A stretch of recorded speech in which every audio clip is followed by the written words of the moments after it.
I sat there smiling like the perfect wife while my husband's family laughed in French about how I was just his temporary entertainment. They had no idea I understood every venomous word. But I wasn't going to just walk away. I was going to make them all pay for underestimating me. Before I tell you how I destroyed their perfect little world, hit that subscribe button because this story gets darker than anything you've heard before. Trust me, you don't want to miss what I did next. Let me start by saying I never planned to be the villain in someone else's story. I was just a 28-year-old marketing executive trying to build a life with a man I thought loved me. Todd seemed perfect when we met at that conference in Boston 2 years ago. Tall, charming, successful. He worked for his family's investment firm in Montreal, and he had this way of making me feel like I was the only woman in the room. We got married after a year of dating, and I thought I'd found my happily ever after. But I should have known something was wrong from the beginning. His family, they were something else. Old money, French-Canadian elite, the kind of people who summered in the Hamptons and wintered in Aspen. His mother, Vivian, wore pearls to breakfast. His father, Phipe, collected vintage wines worth more than my college tuition. His sister, Isabel, had never worked a day in her life, but somehow looked down on everyone who did. And his brother Pierre. He was just a younger version of their father, entitled and cold. The first time Todd took me to meet them, I felt it. That chill in the air that had nothing to do with the Montreal winter. They were polite, sure, but it was the kind of politeness you give to someone you're tolerating. Not welcoming. Vivian looked me up and down like she was appraising livestock. Felipe barely made eye contact. Isabel smiled, but her eyes were dead. I told myself I was being paranoid, that I was projecting my own insecurities onto them. Todd kept saying they just needed time to warm up to me, that they were traditional and reserved with everyone. Here's what Todd never knew about me. My grandmother, the woman who raised me after my parents died when I was 7, she was from Haiti. She came to America with nothing but her dignity and her language. She spoke French and Creole, and she made sure I learned both. Every day after school, we'd sit at her kitchen table and she'd teach me not just the words, but the culture, the history, the pain and pride of our people. By the time I was 15, I was fluent.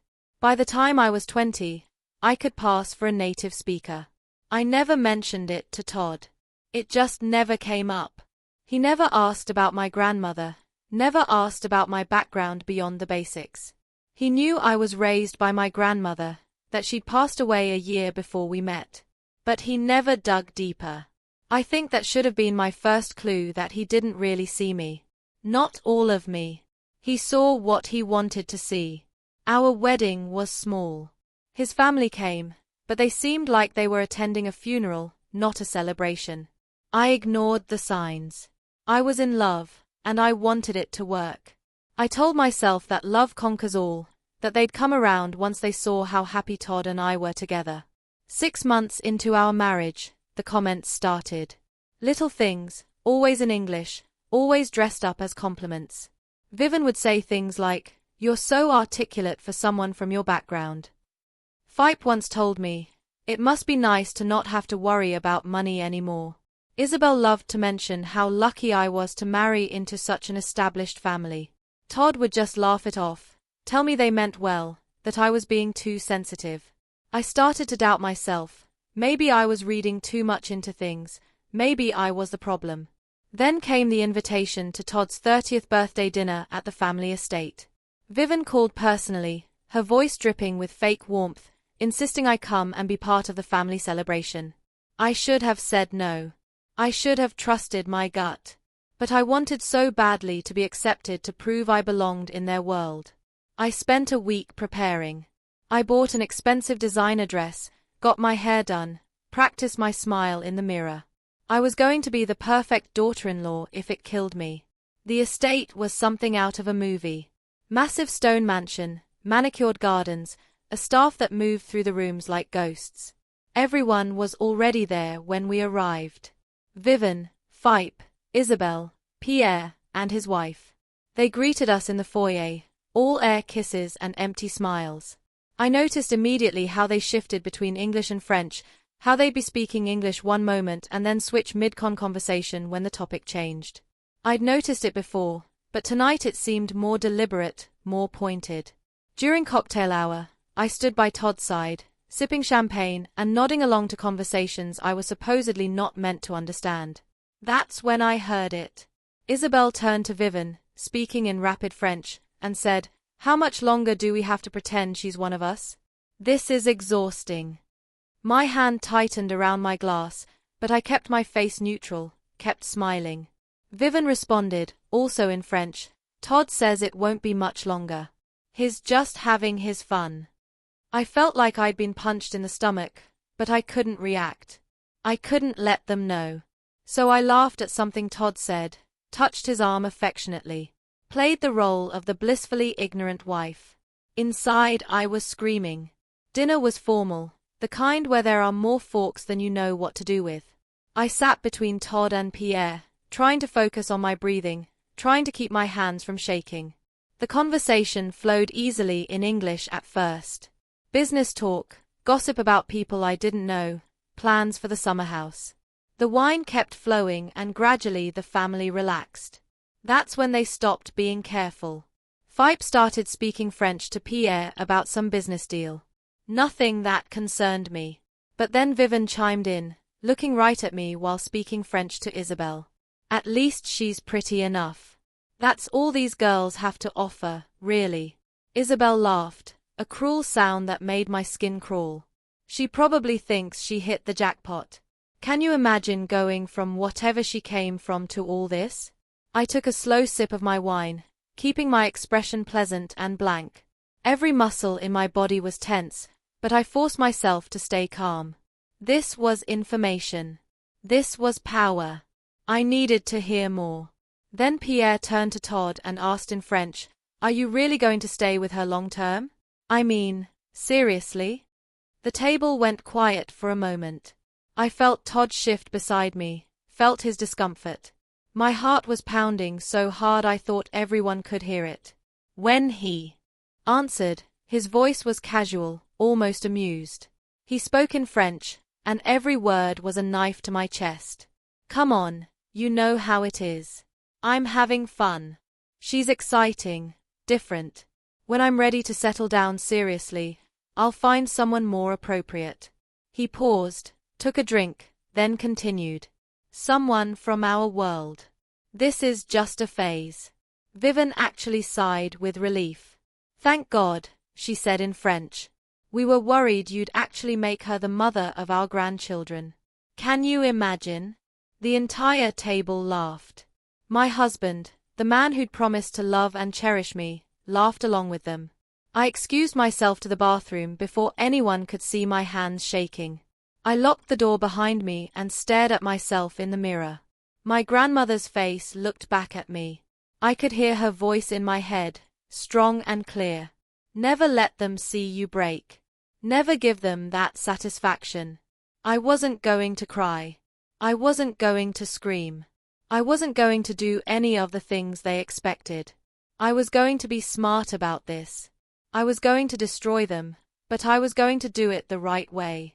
I washed my hands, reapplied my lipstick, and walked back to that dinner table with a smile on my face. The rest of the evening, I played my part perfectly.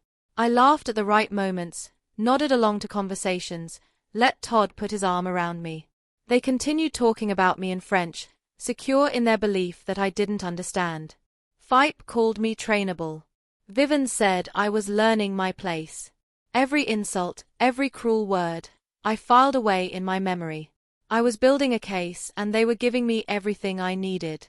On the drive home, Todd was in a great mood. He reached over and squeezed my hand. "See, I told you my family loves you." That went so well. I looked at him, really looked at him and saw a stranger. This man I'd married who I'd trusted with my heart. He'd betrayed me in the worst possible way. But I just smiled and said, "Yes, it was a lovely evening." The next morning, I started planning. While Todd was at work, I went through his home office. I had access to his computer, his email, his files. I told myself I was just looking for evidence of the affair I was sure he was planning. But what I found was so much better. Todd's family company wasn't just rich, they were criminal. I found evidence of tax evasion, shell companies, offshore accounts. Phipe had been bribing city officials for development deals. There were emails, bank statements, incriminating documents that would interest the IRS and the FBI very much. I spent the next 3 months collecting everything. I made copies, took screenshots, recorded phone conversations when Todd talked to his father about business. I did it all while being the perfect wife. I cooked his favorite meals, laughed at his jokes, made love to him when he wanted. It was the performance of my life and he never suspected a thing. We even celebrated our anniversary. He gave me a diamond bracelet. I gave him a kiss and felt absolutely nothing. Easter came and Vivian invited us to another family dinner.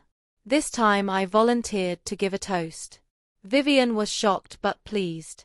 Isabel said in French, "Look at that. She's finally learning her place." They had no idea what was coming. I stood up, glass raised, and I started speaking. But I didn't speak English. I spoke French. Perfect, flawless, native-level French. "I want to thank this family," I said, watching their faces go pale, "for teaching me exactly who you are." The room went dead silent. You could have heard a pin drop, I continued, reciting back to them in their own language every insult they'd ever said about me. Every cruel joke, every mocking comment. I quoted Vivian calling me trainable. I quoted Isabel saying, "I thought I'd hit the jackpot." And then I looked directly at Todd and quoted him word for word. "This is just a phase. When I'm ready to settle down seriously, I'll find someone more appropriate." Todd stood up so fast his chair fell over. "You speak French?" His voice was strangled, disbelieving. "You understood everything." I switched to English. Then my grandmother was Haitian. She raised me speaking French and Creole. I understood every single word from day one. I pulled a thick folder from my bag and dropped it on the table. "Here's everything I found about your tax fraud, Phipe. Your bribes to Councilman Hudson, your illegal offshore accounts, the shell companies, the falsified records, all of it." Felipe grabbed for the folder, his face red. "You can't prove anything." "I don't have to," I said calmly. "I've already sent copies to the IRS and the FBI. They've been investigating you for the past 2 weeks. I just wanted to see your faces when you found out." Todd grabbed my arm. "You can't do this to my family. This will destroy us."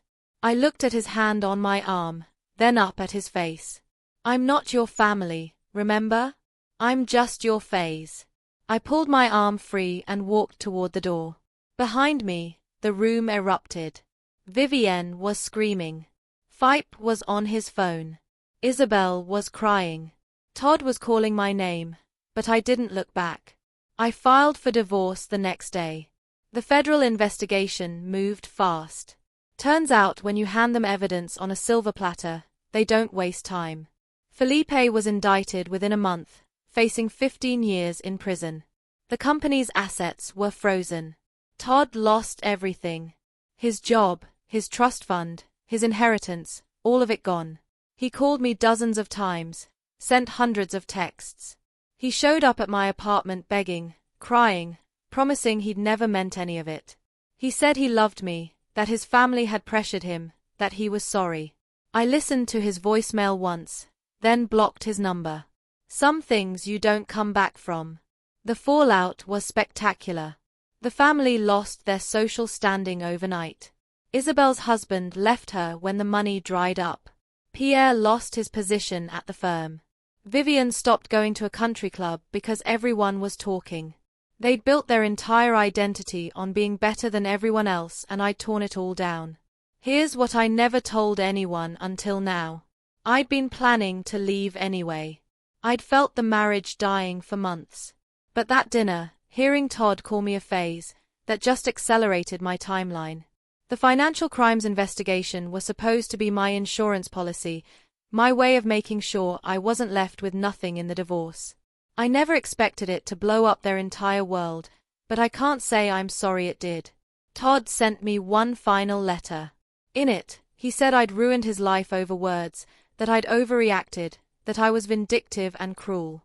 He said he hoped I was happy with myself. I burned that letter and scattered the ashes. I am happy with myself. I'm happier than I've ever been. They thought I was just another woman they could use and throw away. They learned the hard way that silence doesn't mean ignorance. It means strategy. If this story taught you something about knowing your worth and playing the long game, smash that like button. Subscribe because I share real stories about people who got the revenge they deserved. And comment below. What would you have done at that dinner table? Would you have exposed them immediately or played the long game like I did? Drop your thoughts below. I read every single comment. Remember, the best revenge isn't getting mad, it's getting even.